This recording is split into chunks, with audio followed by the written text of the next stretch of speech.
Fala galera, sejam bem-vindos de volta para mais um episódio de First Down. Eu sei que eu tô devendo para vocês algumas demonstrações, alguns exemplos no Madden ou na vida real sobre as faltas e algumas jogadas mais complicadas que eu expliquei nas últimas semanas.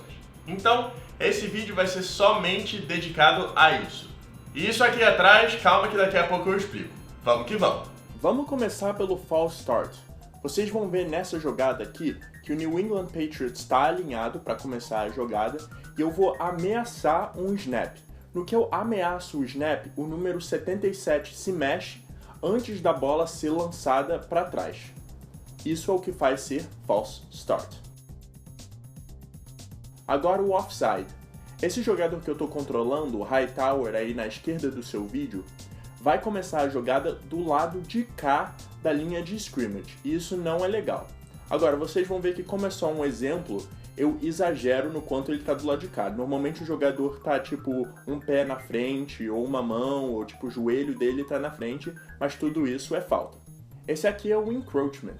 Se vocês lembram, essa falta consiste de um jogador da defesa tocar num jogador do ataque antes da bola ser lançada. Mais uma vez, isso é um exagero e provavelmente não aconteceria dessa maneira num jogo real. Se a gente soltar o vídeo aqui, vocês podem ver que o número 35 da defesa, esse jogador que eu estou controlando, bate no jogador do ataque antes da jogada começar e por isso, encroachment. Aqui a gente tem o onside kick. Vocês podem ver aqui que os times estão alinhados de maneira diferente para um kickoff, porque nesse caso, o time que está chutando a bola vai tentar recuperar a bola diretamente. Lembrando que isso é uma situação que acontece nos últimos segundos, quando o time que está chutando precisa muito fazer pontos de novo para ganhar o jogo. Só para relembrar um pouco as regras.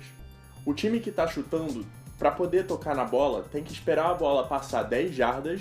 Ou seja, nesse caso a bola tem que chegar na linha de 45 jardas, ou o outro time tem que tocar na bola antes. Esse aqui é um exemplo de quando a defesa recupera. Agora vocês vão ver um exemplo de quando o ataque recupera e aí pode seguir sua campanha até a end zone. Esse aqui é um rápido exemplo do fake field goal, que é aquele field goal falso que eu falei para vocês no vídeo dos especialistas. Como vocês podem ver, o time está alinhado para chutar um field goal, mas a jogada vai ser diferente. Nesse caso, o holder, que é esse jogador abaixado, vai pegar a bola e passar ela diretamente para a end zone para fazer o touchdown, enganando a defesa.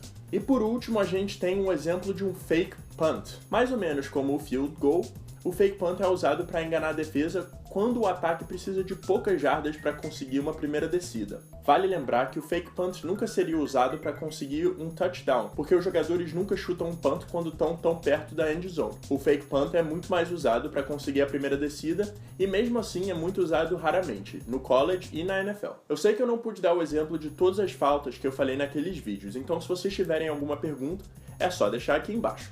Por último, vamos dar um exemplo daquilo que a gente falou na semana passada. Esses numerozinhos que vocês estão vendo aqui atrás, do lado de cada time, é o que a gente chamou de seed. Seed, se você lembra, é a colocação de cada time em conferência. Esses 4 times aqui do 1 ao 4 foram campeões de divisões no ano passado. Como vocês podem ver, o Denver Broncos e o New England Patriots, 1 e 2, tiveram até o mesmo número de vitórias e derrotas, mas os Broncos ganharam o seed número 1 porque ganharam do Patriots durante a temporada. Vocês podem notar também que o Broncos e o Patriots não jogam a primeira rodada dos playoffs, que é o Wild Card Round. Vocês podem ver que as seeds de números 5 e 6, que foram dadas para o Kansas Chiefs e para o Pittsburgh Steelers, são os Wild Cards, que como eu disse no último vídeo, são aqueles times que ficaram em segundo com o melhor recorde.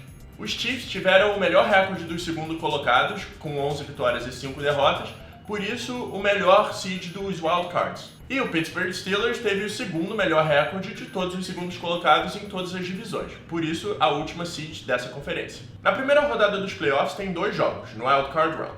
É entre o 3 e 6 e o 4 e 5. Nesse exemplo que eu mostrei para vocês, por acaso o 6 e o 5 ganharam, então parece que é uma chave normal. Mas é importante notar aqui que se, por exemplo, o 3 e o 5 tivessem ganhado, eles iam trocar de lugar e o Denver Broncos ia jogar contra o 5 e o New England Patriots ia jogar contra o 3. A partir daí é uma chave normal e quem ganha, passa. Do lado de cá é só um espelho, a mesma coisa. No final das contas, os 2 times que chegarem aqui jogam o Super Bowl. E por hoje é isso. Se você curtiu o vídeo, deixa o seu like aqui embaixo e não esquece de se inscrever no canal e também curte a minha página no Facebook.